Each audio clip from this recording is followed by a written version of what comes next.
बघा, सगळ्यात अगोदर सर्वप्रथम तुम्हाला परीक्षेसाठी बेस्ट ऑफ लक। आणि परीक्षेला तुम्हाला सामोरे जायचंय आणि परीक्षेला तुम्ही एकदम चांगल्या पद्धतीने सामोरे जाणार हे आम्हाला माहिती आहे। त्याचं कारण की वर्षभर तुम्ही जो चांगल्या पद्धतीने अभ्यास केलाय तेच तुम्हाला पेपरमध्ये मांडायचं। जेवढं तुमचं प्रेझेंटेशन एकदम छान असेल, जेवढं प्रेझेंटेशन चांगलं तेवढ्या पद्धतीने तुम्हाला मार्क मिळणार आहे।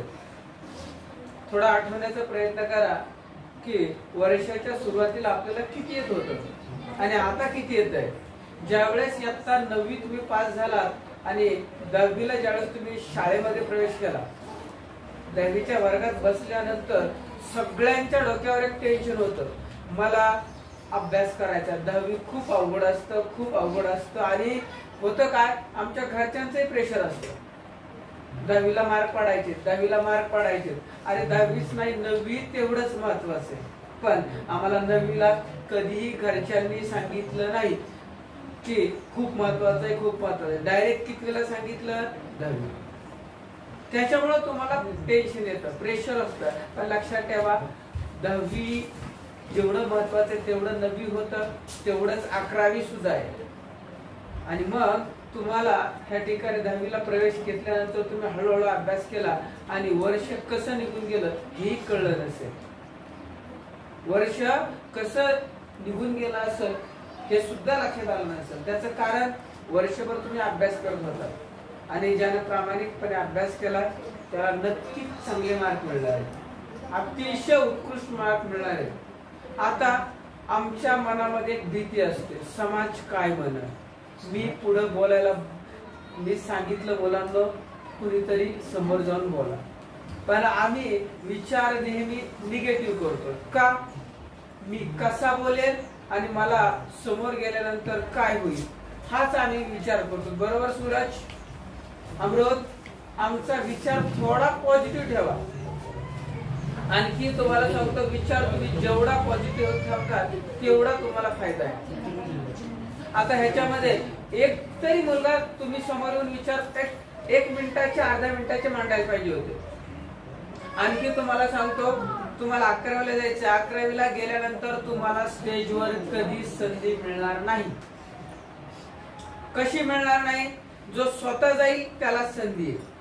तिथं मी करणार, मला समोर बोलायचंय, मला बोलायचंय असे म्हणणारे असतात। कारण तुम्ही 11वीला गेल्यानंतर जे काही 60 वर्गात पोरं असते, शाळेमध्ये जेवढी संख्या असते, क्लासमध्ये जेवढी संख्या असते त्याच्या 50 पट संख्या वाढते। मग तेवढी संख्या वाढल्यानंतर तुम्हाला इच्छा जरी असेल ना समोर जाऊन स्टेजवर आपलं प्रेझेंटेशन करायची, कुणीही संधी देत नाही।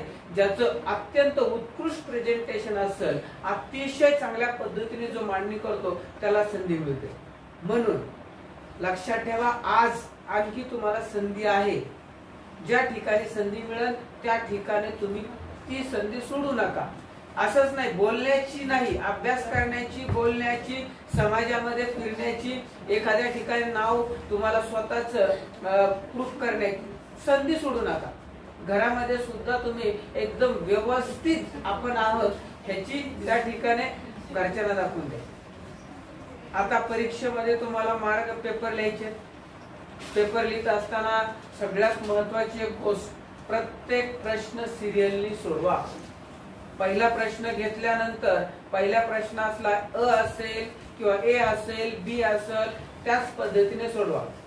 नाहीतर आम्हाला सवय, क्वेश्चन नंबर फर्स्ट पहिल्या पेजला सुरू केला की पटपट पटपट फास्ट लिहिला, कारण आम्हाला पेपर संपवायचा आहे आणि आम्ही फास्ट पेपर लिहितो आणि पेपर लिहिला की लगेच कुठेतरी आठवतो।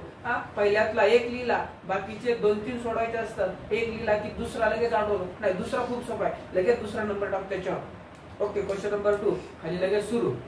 असं केलं तर परीक्षेमध्ये मार्क मिळत नाही। त्याचं कारण मीही दरवर्षी जे पेपर तपासतो, अशा ज्या उड्या मारणारे पोरं असतात, ह्या पानावरून त्या पानावर, त्या पानावरून त्या पानावर उड्या मारणाऱ्या पोरांना आम्ही मार्क देत नाही।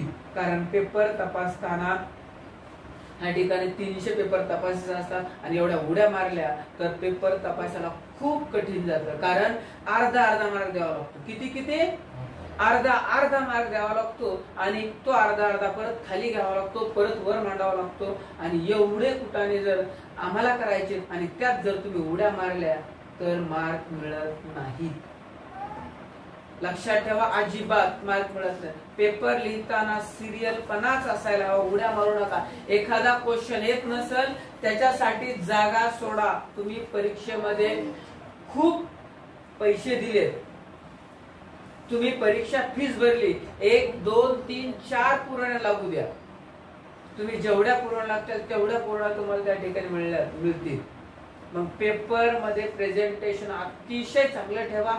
100% तुम्हाला आउट ऑफ मार्क मिळतील. आणि मला वाटतंय इथं बसलेला 50% मुलांना आणि मुलींना ह्या वर्षी 100 पैकी 100 मार्क मिळतील. फक्त प्रेझेंटेशन तुमचं व्यवस्थित. आता अतिशय पेपर घेतलेत आपण वर्षभर, खूप पेपर झालेत, प्रत्येक प्रकरण वाईज झालेत, 20-20 मार्काचे झालेत, प्रत्येक प्रकरण 2-2 3-3 40-40 मार्काचे पेपर घेतले. तुम्हाला 100% चांगले मार्क मिळणार आहेत, त्याच्यामध्ये शंका नाही. पण आता 11वीला गेल्यानंतर परत त्या ठिकाणी खूप मुलं जमतात, आम्ही घाबरतो एवढ्या मुलामध्ये माझं कसं होईल. आणि कॉलेजला गेल्यानंतर कॉलेजचे शिक्षक इम्प्रेशन पाडण्यासाठी तुमच्यावर कंट्रोलिंग साठी सुरुवातीला सगळं इंग्रजीतच सांगतात.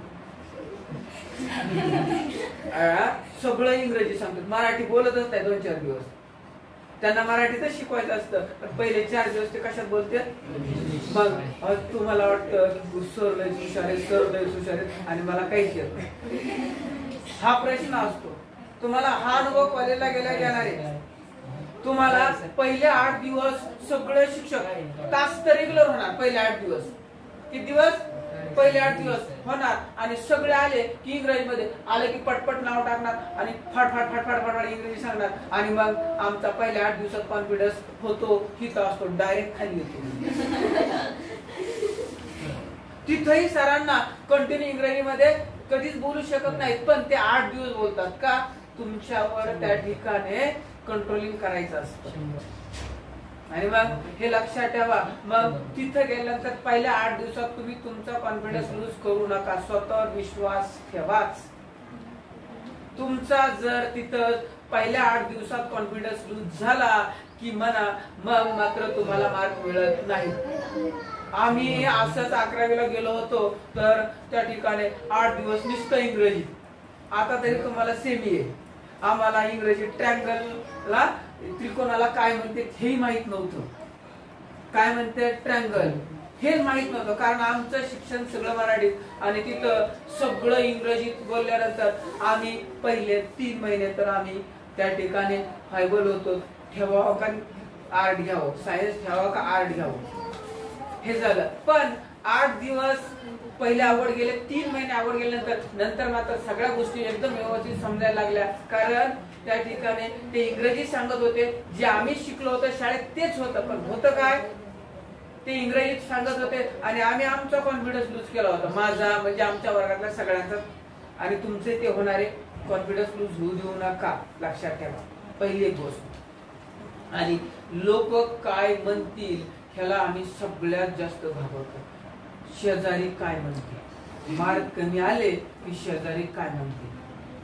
शेजारी काहीच म्हणत नाही, शेजाऱ्याला फक्त तुम्हाला डिवचायचं असतं. मार्क चांगले आले, तुम्हाला जर 100% मार्क 90-95% मार्क आले ना, छान मार्क पडले एवढंच म्हणणार, ओके भारी मार्क पडले. पण त्यात एखादा जर 50 वर आला, किती मार्क पडले 50, दुसऱ्या दिवशी विचारणार किती मार्क पडले 50, त्याला माहित असतं. पण तो हटकून विचारणार किती मार्क पडले. तो रिपीट विचारतो का किती मार्क पडले. त्याचं कारण त्याला तुम्हाला जे मार्क पडतात त्याचा आनंद नसतो, त्याला फक्त तुम्हाला डिवायचं असतं. तुम्हाला फक्त ते डिवाइस, तुम्ही अनुभव घेता 10वीला आता तुम्हाला छान मार्क पडणार आणि चांगले मार्क पडल्यानंतर ते फक्त एकदाच विचारणार पेढा द्या, ओके. पण नंतर अख्ख्या वर्षात तुम्हाला कधी विचारणार नाहीत मार्क किती पडले, तू कसा अभ्यास करतो भारी. पण मार्क जर कमी पडले तर म्हणणार की कसं काय मार्क कमी पडले.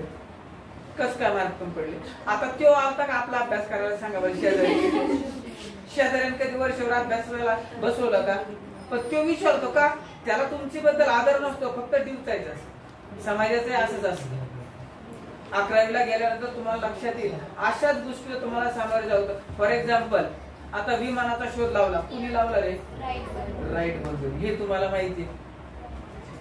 त्यांनी शोध लावला राईट बंधूंनी. पण ती काय डायरेक्ट लगेच विमान तयार केलं होतं त्यांनी? त्यांनी काय केलं होतं? सुरुवातीला आपले त्यांनी बघितलं होतं पक्षी उडतात ना, पक्षाला काय असते? पंख असते. तसेच कापड गुंडाळले, डोंगरावर गेले थोड्या उंचीवर, तिथून उड्या मारायची आणि असे पंख हलवायचे, पण तरी ते पुढे यायचे खालीच बघ. मग असा त्यांनी बऱ्याच वेळा प्रयत्न केला आणि लोकही त्यांना हसायचे. ही काय पोरं काय करते, त्यांना अक्कलच नाही. पण ते दोघाला नाद होता, आम्हाला कोणासारखं उडायचंय? पक्षासारखं उडायचं. हा त्यांना नाद उडायचा. कुणाला नाद? त्या दोघा भावांना. छोटेच असतात तुमच्यासारखे, पण काहीतरी वाकडा विचार करते, आम्हाला उडायचं. आणि मग हळूहळू बऱ्याच वेळा प्रयत्न केल्यानंतर वेगवेगळ्या प्रकारचे पंख, वेगवेगळ्या अँगल मध्ये पंख लावून पाहिलं आणि मग हळूहळू त्यांना आकाशात थोडं उडायला यायला लागलं पक्षासारखं. आणि मग त्याच्यामध्ये हळूहळू डेव्हलपमेंट होत गेली आणि नंतर त्यांनी कशाचा शोध लावला? विमानाचा. तुम्ही सांगितलं कुणी शोध लावला? राईट बंधूंनी. त्यांचं नाव कधी तुमच्या तोंडात आहे ना? कधी लावला शोध? तो खूप वर्षापूर्वी शोध लावला, तरी तुम्हाला त्यांचं नाव येतंय का? कारण त्यांनी शोध लावलाय. आणि त्यांनी जर फक्त विचार केला असता की लोक आपल्याला हसतील, आपलं बंद, आपलं चंबू बाबा उचला आणि गोंधळून ठेवा, लोक हसतील, असा जर त्यांनी विचार केला असता, चंबू गावात त्यांचं गुंडाळलं असतं, तर आपल्यालाही विमानात फिरता आलं नसतं. आपण विमानात का फिरतोय? ते येडे झाले होते. ते येडे झाले होते ना. तुम्ही वेगळं काय केलं की तुम्हाला काय म्हणतात लोक? काय वेळा आहे काय? आणि पहिलं काही करू द्या, तू काय वेळा आहे काय? आणि घरचेही म्हणतात, पण त्यांच्याकडे लक्ष देऊ नका. शेजाऱ्या पाजाऱ्यांकडे तुम्हाला जे करायचे ते करा. चांगल्या गोष्टी तुम्ही चांगल्याच गोष्टी करणार आहेत ना. तुम्हाला जे करायचंय ते चांगल्या पद्धतीने करा. आणि 11वीला गेल्यानंतर तुम्हाला जे निवडायचंय ती फॅकल्टी निवडा. ज्याला मेडिकलला जायचंय, डॉक्टर व्हायचंय, त्याने तिकडे जा. ज्याला त्या ठिकाणी इंजिनियर जायचंय त्याने तिकडे जा. बी फार्मसी जा, NDA मध्ये जा. असंख्य त्या ठिकाणी शाखा आहेत. फक्त तुम्ही तुमची शाखा निवडा आणि त्या शाखेमध्ये बाप. असं काय नाही, तुम्ही काही निवडा, पण त्याच्यामध्ये बाप व्हा, त्याच्यामध्ये परफेक्ट व्हा. आता मुलींसाठी डिझायनर आहेत, हे सुद्धा खूप कोर्सेस भारी आहेत.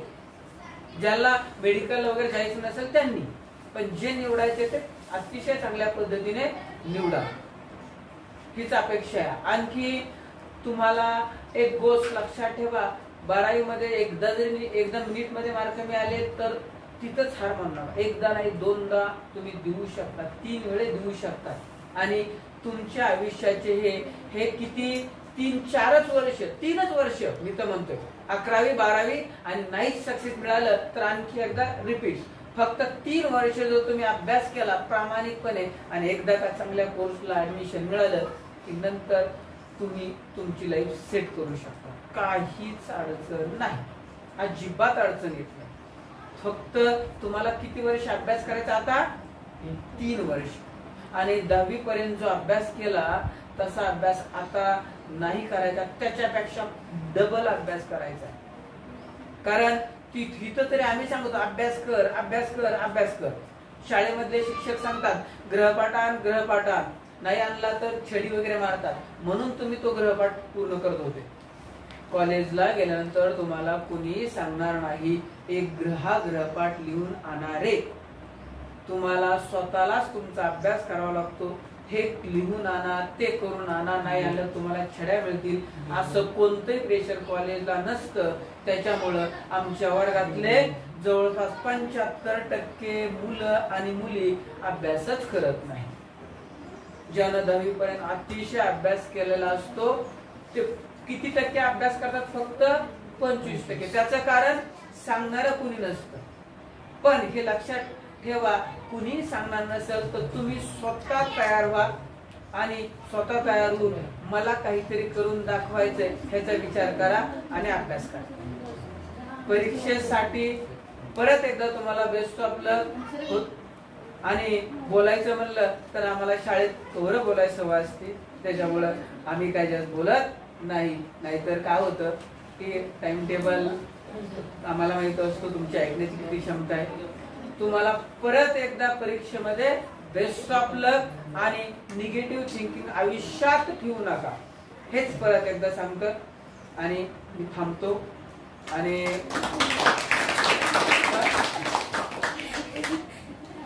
चांगल्या मार्काने पास व्हा आणि पास झाल्यानंतर नक्कीच परत एकदा पेढे घेऊन या ठिकाणी. धन्यवाद सर. बघता बघता निरोप घेण्याची वेळ आली. इच्छा नसतानाही निरोप तर घ्यावाच लागेल. कितीही प्रयत्न केला तरी सर आणि क्लासमधील आठवणी विसरणं आमच्यासाठी अशक्यच आहे. सर्वांनी पुरेपूर प्रयत्न करा, यश मिळवा. कितीही अपयश वाटायला आले तरी पुन्हा तितक्याच जिद्दीने प्रयत्न करा. तुम्हा सर्वांना तुमच्या भावी आयुष्यासाठी खूप खूप शुभेच्छा. जाता जाता एवढेच म्हणेल, दिवसामागून दिवस सरले, अनेक वर्ष सहज गेले. दिवसामागून दिवस सरले, अनेक वर्ष सहज गेले. दिवस उजाडला निरोपाचा, आता सारे काही आठवणीतच उरले. दिवस उजाडला निरोपाचा, आता सारे काही आठवणीतच उरले. बांधुनी घेऊन जगलेले क्षण सारे गोड मनाशी. बांधुनी घेऊन जगलेले क्षण सारे गोड मनाशी. गाठू सारे उत्तुंग यश शिकले, झेप घेऊया आकाशी. गाठूया सारे उत्तुंग यश शिकले, झेप घेऊया आकाशी. धन्यवाद. आता